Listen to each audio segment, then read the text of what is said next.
So hello అన్న చెప్పండి.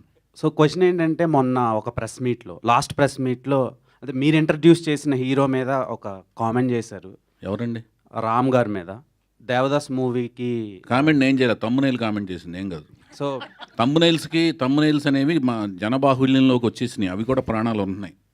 అవి ప్రాణం పోసుకుని, పురుడు పోసుకుని, ప్రాణం సంతరింపజేసుకుని అవి సో వికృత రూపాలే తిరుగుతున్నాయి మనుషుల మధ్యన, గోస్ట్ లాగా. సరే సార్, అలా నెగిటివ్గా బాగా స్ప్రెడ్ అయింది. లేదు, క్వశ్చన్ ఏంటంటే అది మీరు ఇంట్రడ్యూస్ చేసిన హీరో ఇప్పుడు పాన్ ఇండియా ఫిలింలో యాక్ట్ చేస్తున్నారు అండ్ రిలీజ్కి రెడీగా ఉంది. అసలు రాము, నేను పరిచయం చేసిన వెంకట్, ఆదిత్య ఓం, రామ్, సాయిధరం తేజ్, మీరు అడిగి చాలా మంచి పని చేశారు. సాయిధరం తేజ్, హరికృష్ణ గారు, వాళ్ళు నా హృదయంలో టాటూ లాగా ఉంటారు. సో ఆయనది డబల్ ఇష్మార్ట్ అని ఒకటి రిలీజ్కి రెడీగా ఉంది. బ్లాక్ బస్టర్ అవ్వాలని మనస్ఫూర్తి కోరుకుంటాను. అండ్ నా రూమ్మేట్ రవితేజ నా హృదయంలో ఉంటాడు. ఆయనది కూడా సినిమా రిలీజ్ రెడీ ఉంది. అదే, ఇది నిజంగానే చెప్తున్నాను. చౌదరి ఇప్పుడు 100 రూపాయలు ఇద్దరు సినిమాలు హిట్ అవ్వాలి. ఎందుకంటే రవితేజ ఎంత కష్టపడి పైకి వచ్చాడు నాకు తెలుసు. అతను పడిన కష్టం వెనకాల, ప్రతి కష్టం వెనకాల నేను కూడా ఉన్నాను. ఏది ప్రత్యక్ష సాక్షి, పరోక్ష సాక్షిగా ఉన్నాను. ఇద్దరు రూమ్మేట్స్, రవితేజ నేను 8 years. ఓకేనండి. ఓకే. అండ్ మీరు చాలా సినిమాలు రిలీజ్ అది తమ్మునైల్ సరిగ్గా తప్పు పెట్టారు. రాముకి తెలుస్తుంది అది. తమ్మునైల్కి ప్రాణాలు పోసి ఆయన క్వశ్చన్లు సంధించకండి భయ్యా. సరే సార్, ఇప్పుడు మీ సినిమాల్లో లాహిర్లో నుంచి చాలా మంచి సినిమాలు ఉన్నాయి, ఫ్యామిలీ ఓరియంటెడ్ ఫిలిమ్స్. సో ఇప్పుడు రిలీజ్లు హవా నడుస్తుంది.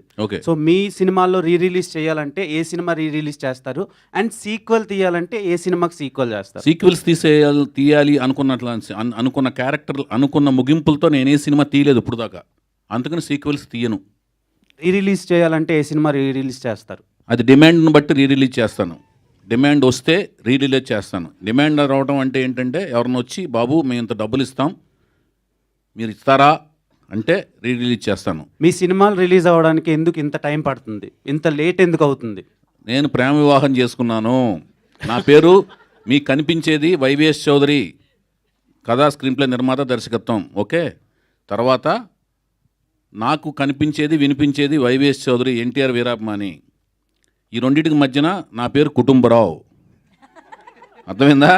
కుటుంబంతో పాటు సరదాగా ప్రయాణిస్తుంటాను. సార్ ఫ్యామిలీ గురించి మాట్లాడుతున్నారు కాబట్టి ఒక క్వశ్చన్. ఆమె ప్రొడ్యూసరు న్యూ టాలెంట్ రోర్స్కి ఒక్క మాట ఆమెతో మాట్లాడించారా? ఇంట్లో కూడా ఇంతేనా మీరు? ఇంట్లో కెమెరా పెట్టి చూడండి ఒకసారి, లేకపోతే మీకు మారువేషం వేసుకుని ఒకరోజు ఒక ఇంట్లో ఎలా రావాలి మీరు? పనమ్మాయి అంటే బాగుండదు కాబట్టి చెప్పేదనండి. ఏదన్నా వస్తువులు అమ్మటాకో, చీరలో ఏదో అమ్మటానికి రండి, తెలుస్తుంది అట్లా కాదండి అసలు స్వరూపం. ఇందాక స్టేజ్ మీద కూడా మీరు మాట్లాడారు, సాయి మాధవ్ గారితో మాట్లాడించారు, ప్రొడ్యూసర్తో ఒక్క మాట మాట్లాడించారా? ఆవిడ మైక్ టైసన్ కాదండి, చెప్పేదండి. ఆవిడ మైక్ టైసన్ కాదు, నేను మైక్ టైసన్ని. లోపల మాత్రం ఆవిడ టైసన్ మించిన బలవంతురాలు. వైవిఎస్ చౌదరి గారు, హాయ్. చెప్పండి. ఇక్కడ వైవిఎస్ గారు కంటిన్యూ చేసి ఆపేస్తా. ఇంకా క్వశ్చన్. యాక్చువల్లీ మీరు సీనియర్స్ని తీసుకున్నారు, లిరికిస్ట్గా కావచ్చు వీళ్ళంతా, కీరవాణి గారు, సాయి మాధవ్ గారు.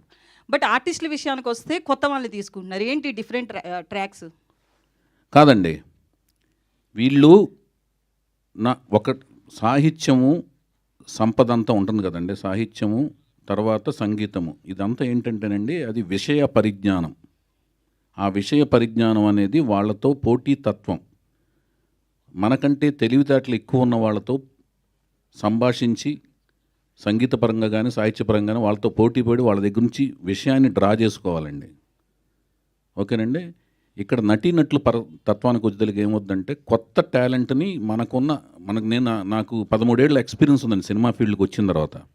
అసిస్టెంట్ డైరెక్టర్గా, అసోసియేట్గా విపరీతమైన నేను ఈ రంగాల్లో అన్నిటిలోనూ ఇట్లో నైపుణ్యం ఉంది, అవగాహన ఉంది, నటన పరంగా అన్నిటి మీద పట్టు ఉంది. కానీ వీటి మీద నేను రాసేది కథ రాయగలను కానీ డైలాగులు రాసేదాని మీద నాకు పట్టు లేదు. సంగీతపరంగా అవగాహన ఉంది కానీ సంగీతం చేసే అంత పట్టు లేదు. సాహిత్యపరంగా, లిరిక్స్ పరంగా అవగాహన ఉంది కానీ చేయించుకోగలిగిన అవగాహన ఉంది కానీ రాయించుకోగలిగిన అవగాహన ఉంది కానీ దాని మీద పట్టు లేదు. నటన పరంగా మాత్రం నేను చేయించగలను, వాళ్ళు చేయి